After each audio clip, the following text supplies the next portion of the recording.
No matter who brings home the Lombardi Trophy, history will have already been made once Super Bowl 57 kicks off Sunday night. That's right. This will be the first Super Bowl in history to feature two black starting quarterbacks. The Chiefs' Patrick Mahomes and Eagles' Jalen Hurts have been dominant all season long.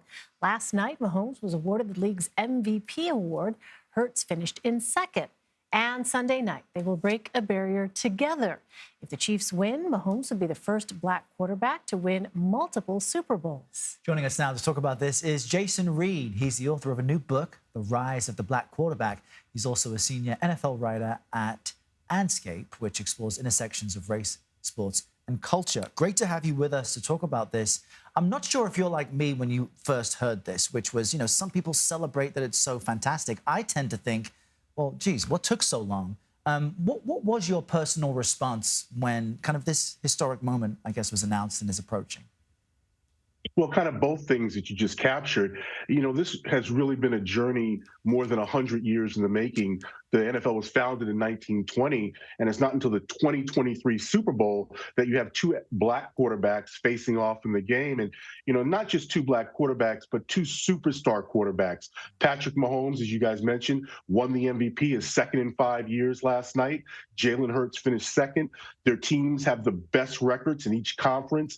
And when you talk about the quarterback position and everything that quarterbacks are supposed to do, it's the most important position in football. These guys embody all of the best attributes, and they're leading their teams in the biggest game of the season. Well, you've written extensively in your book on the rise of the black quarterback. What else do you think needs to change in the NFL when you talk about why it's taken so long?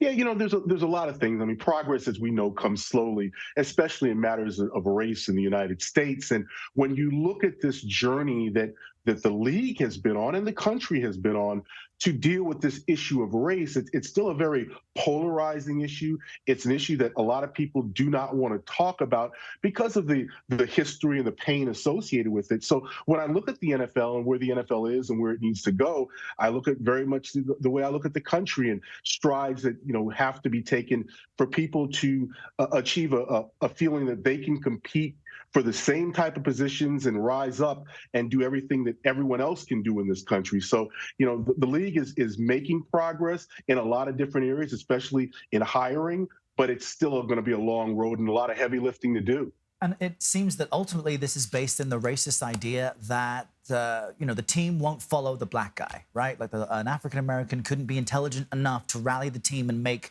plays. And I didn't realize this. Your book is quoted in an Atlantic article by Jamel Hill, but for 12 years after 1934, black players were banned. I mean, the NFL took a position, or its predecessor at the time, the Football Association, to not allow black players at all.